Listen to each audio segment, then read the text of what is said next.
Assalamualaikum warahmatullahi wabarakatuh. Yang terhormat Insinyur Bapak Sigit Widadi Eskom Mkom selaku dosen pembimbing rumah sakit yang dimana Rumah Sakit Turayamani Muhammadiyah Semarang.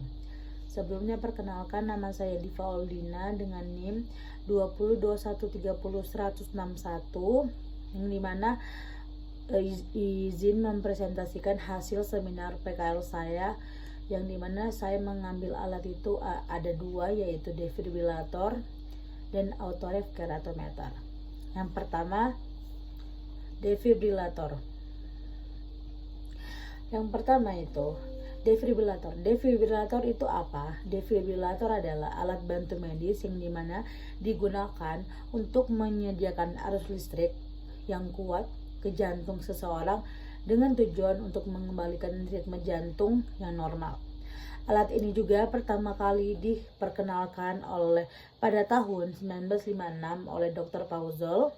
Dia adalah seorang ahli jantung yang bekerja di Beth Israel Hospital, Boston.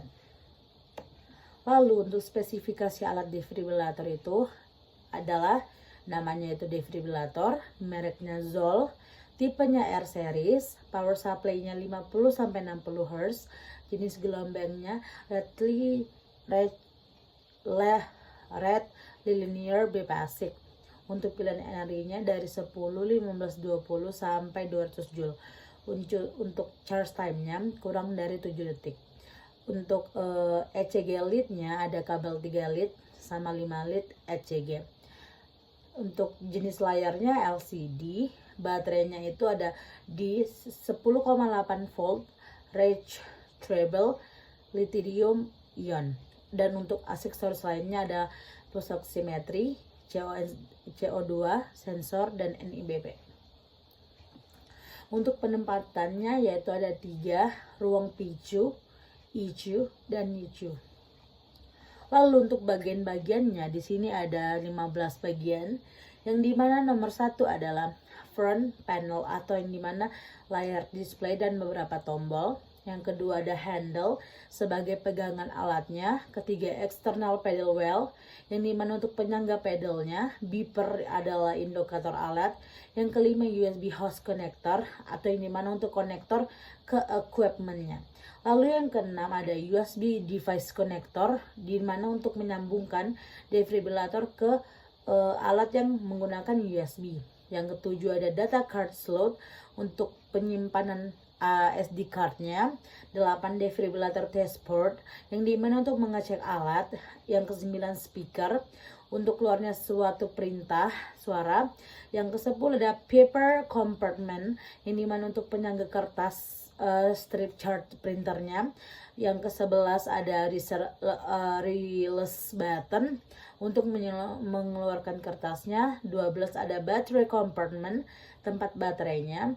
Ke-13 ada grounding post yang dimana untuk alat kalibrasinya. Yang ke-14 ada AC mains connector yang dimana untuk sumber listriknya. Dan terakhir pasien connector yang dimana untuk penghubung alat ke pasiennya. Lalu untuk bagian tombol-tombolnya ada yang dimana ada 6 tombol. Yang pertama tampilan layar, dia untuk menampilkan pengaturan terapeutik yang dimana bentuk gelombang, yang dimana dipantau juga untuk pesan, waktu, dan label tombol soft key-nya. Yang kedua baterai indikatornya yang dimana untuk menunjukkan status baterai, yang dimana ada 3 baterai di sini. Ada kalau untuk warna kuning stabil sedang diisi, hijau itu terisi penuh, dan kuning dan hijau itu tidak ada baterai yang terpasang atau kesalahan pengisian baterainya. Yang ketiga ada listrik AC indikator, yang dimana untuk unit dicolokannya ke arus bolak-balik atau DC dari ke sumber. Yang keempat ada kode indikator kesiapan yang dimana untuk menunjukkan status unit X dan Y. Kalau untuk Y itu warna hijau, dia untuk menunjukkan siap. Dan untuk X merah menunjukkan ketergangguan atau ketidakmungkinan siap untuk dilaksanakannya alat tersebut. Yang kelima ada pemilih mode yang dimana ada on, ada off, dan phaser. On untuk menghidupkan, off untuk mematikan, dan pacer itu untuk dalam keadaan perintis atau keadaan lain. Terus yang terakhir ada 6 tombol lunak, yang dimana di sini 6 tombol ini tanpa kabel, yang dimana terletak di bawah untuk mengontrol fungsi yang berbeda tergantung pada mode pengoperasiannya. Lalu untuk komponen alat defibrilator itu ada pedal eksternal, ada AED pads, ada kain tempat tidur. Untuk bagian konektornya di sini ada beberapa, ada kabel satu langkah yang dimana untuk menyambungkan dayung, untuk ada ECG, ada NIBP, ada EICO2, SPO2, terus juga untuk ininya juga ada beberapa ya guys. Jadi kayak ada juga untuk ke pacernya juga. Lalu blok diagramnya itu dari baterai dari power supply masuklah dia ke baterai. Nah, di sini power supply-nya ada untuk penyimpanan baterai, lalu masuk ke PLN. Dari power supply itu terbagi atas 4, ada pembangkit tegangan, driver relay, kontrol waktu discharge, dan amplifier. Untuk pembangkit tegangan dia masuk ke SAG multiplier, dan kalau driver relay dan kontrol waktu discharge masuk ke power kapasitor. Dari power kapasitor masuk ke LED dan indikator, dan juga power kapasitor juga bisa masuk ke pedal dan AED. Sedangkan untuk amplifier dia masuk ke ECG. Seperti itu. Lalu untuk pengoperasian defibrilator itu yang pertama, sebelum melakukan tindakan defibrilator, pastikan pasien dalam keadaan terlentang dan tidak menggunakan aksesoris apapun. Yang kedua, pastikan juga orang sekitar menjaga jarak dari pasien. Ketiga, pasang elektroda ECG dan pasang ke tubuh pasien. Yang keempat, ambil pedal dari sisi samping alat. Yang kelima, pastikan alat dalam keadaan kering. Keenam, beri krim atau gel pada permukaan pedal.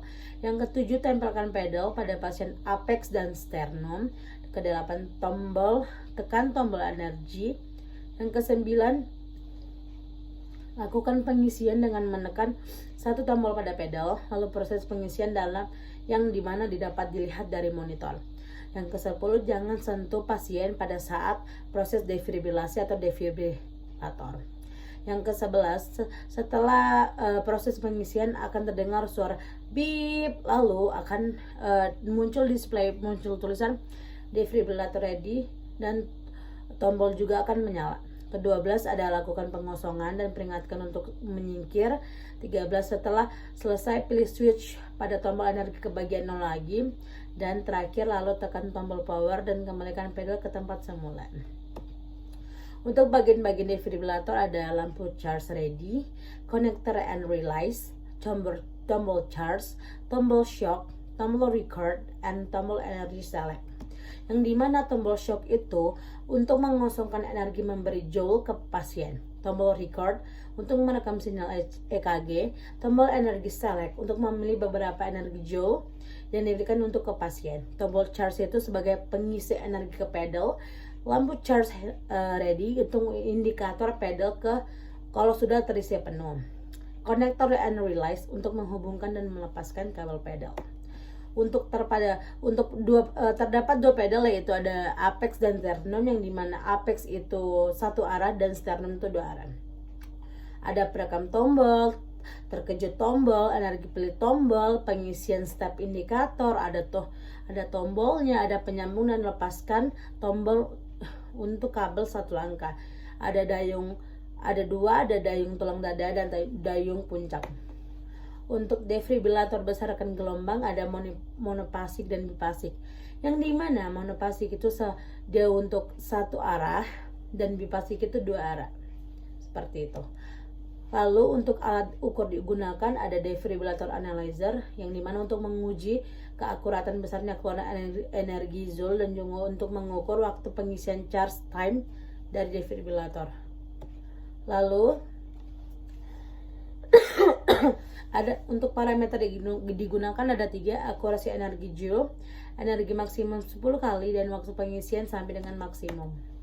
Lalu untuk komplikasinya ada 4, di mana listrik mengalir arus langsung ke elektroda dan juga akan mengakibatkan suara ledakan, suara bakar, dan gangguan pengiriman arus. Yang kedua, kulit terbakar karena guncangan berulang. Ketiga, kematian sel-sel otot jantung. Yang keempat, residu keledakan jika aliran oksigen berlanjut selama pemberian kejutan. Untuk pemeliharaan alatnya, pastikan unit bersih tanpa tumpahan cairan apapun dan bebas dari kerusakan yang terlihat. Periksa semua kabel dan konektor pada keadaan baik. Pastikan pada permukaan pedal dalam keadaan bersih dari gel dan kontamin lainnya. Dan lalu periksa keadaan baterai jika dalam keadaan baik dan siap akan digunakan. Untuk perbaikan alatnya ada lakukan analisis kerusakan, ada kalibrasi, dan pengukuran waktu pengisian. Untuk ketiga alat defibrilator tersebut, itu saat menggunakan defibrilator, lepas aksesoris semua pada pasien dan tidak mendekati pasien tindakan. Keringkan tangan sebelum menggunakan alat ini. Lalu alat kedua yaitu alat autoref keratometer, yang dimana alat autoref keratometer itu alat diagnostik yang dimana digunakan dalam bidang optometri atau oftalmologi untuk mengukur refraksi mata dan topografi pada permukaan kornea secara otomatis pada mata. Alat ini menggabungkan pengukuran refraksi kacamata dan keratometri kornea dalam satu perangkat. Lalu untuk spesifikasi alat autoref keratometer ada namanya autoref keratometer, mereknya Kowa, tipenya KW2000, sumber tegangannya 240 VAC atau 50-60 Hz. Measure time-nya 7 detik, ukuran layarnya itu 5,6 inch, beratnya 15 kg, pengaturan vertikalnya kurang lebih 30 mm.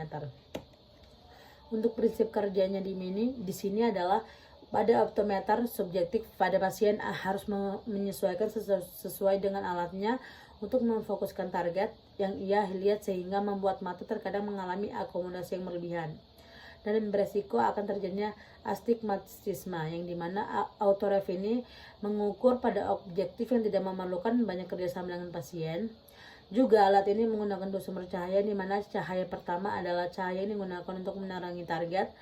Yang kedua, untuk lampu infrared yang berfungsi untuk melakukan pembiasan, yang dimana alat refraktometer ini terdapat target fiksasi, yang dimana ada fiksasi berupa balon 3D berwarna landscape dan starry sky.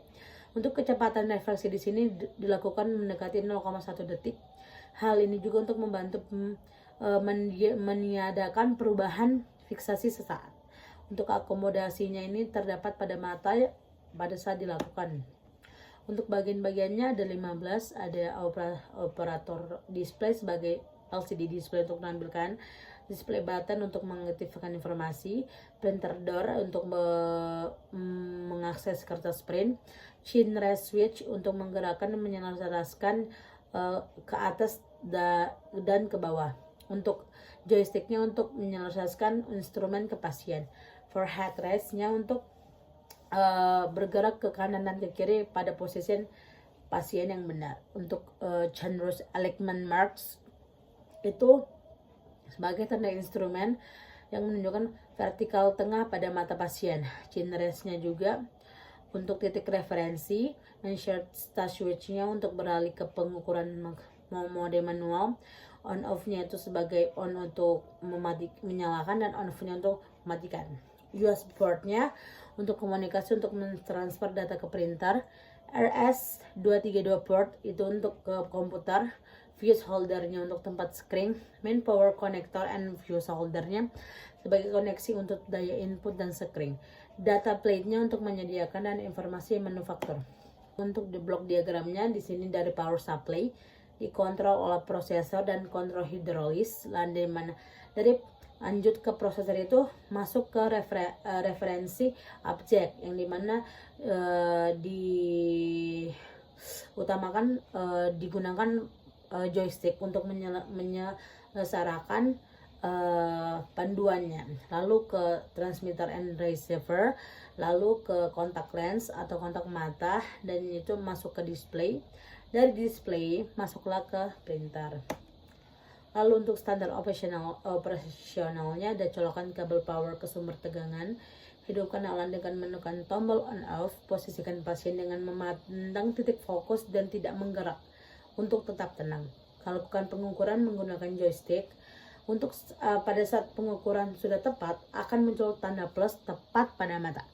Lalu selanjutnya tekan tombol print untuk melihat hasil pemeriksaannya. Untuk pemeliharaan alatnya seperti apa sih? Dia untuk alatnya itu ada penggantian kertas print, penggantian fuse, dan pembersihan secara berkala pada bodi alat dan aksesoris lainnya.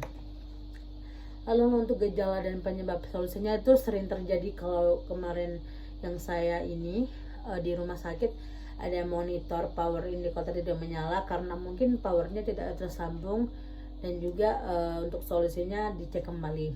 Untuk monitor display tiba-tiba menghilang tuh mungkin fungsi penyimpanannya masih aktif. Untuk solusinya mungkin itu dinonaktifkan dulu fungsi penyimpanannya supaya bisa monitornya bisa berjalan. Untuk kertas print tidak keluar tuh biasanya entah kertas printnya habis atau terjadi kemacetan.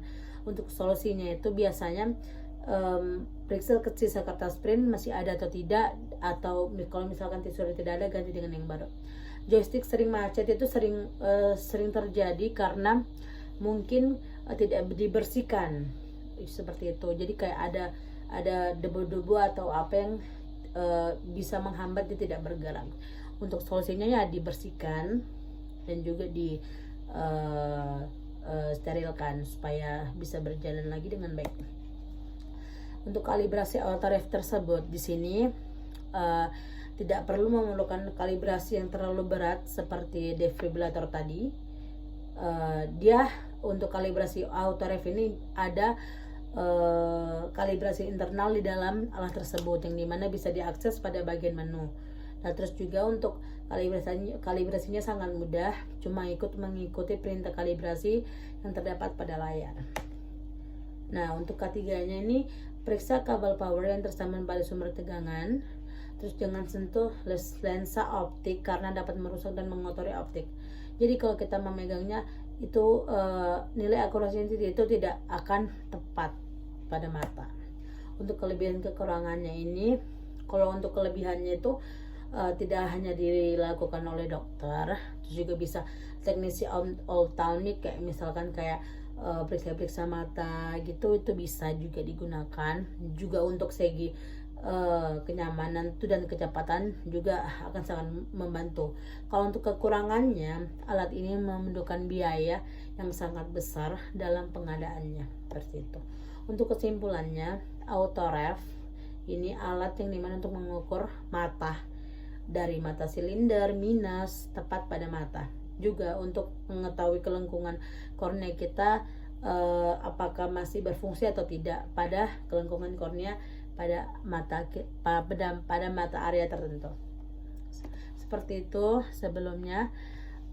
Apabila kurang dan lebihnya mohon dimaafkan. Assalamualaikum warahmatullahi wabarakatuh.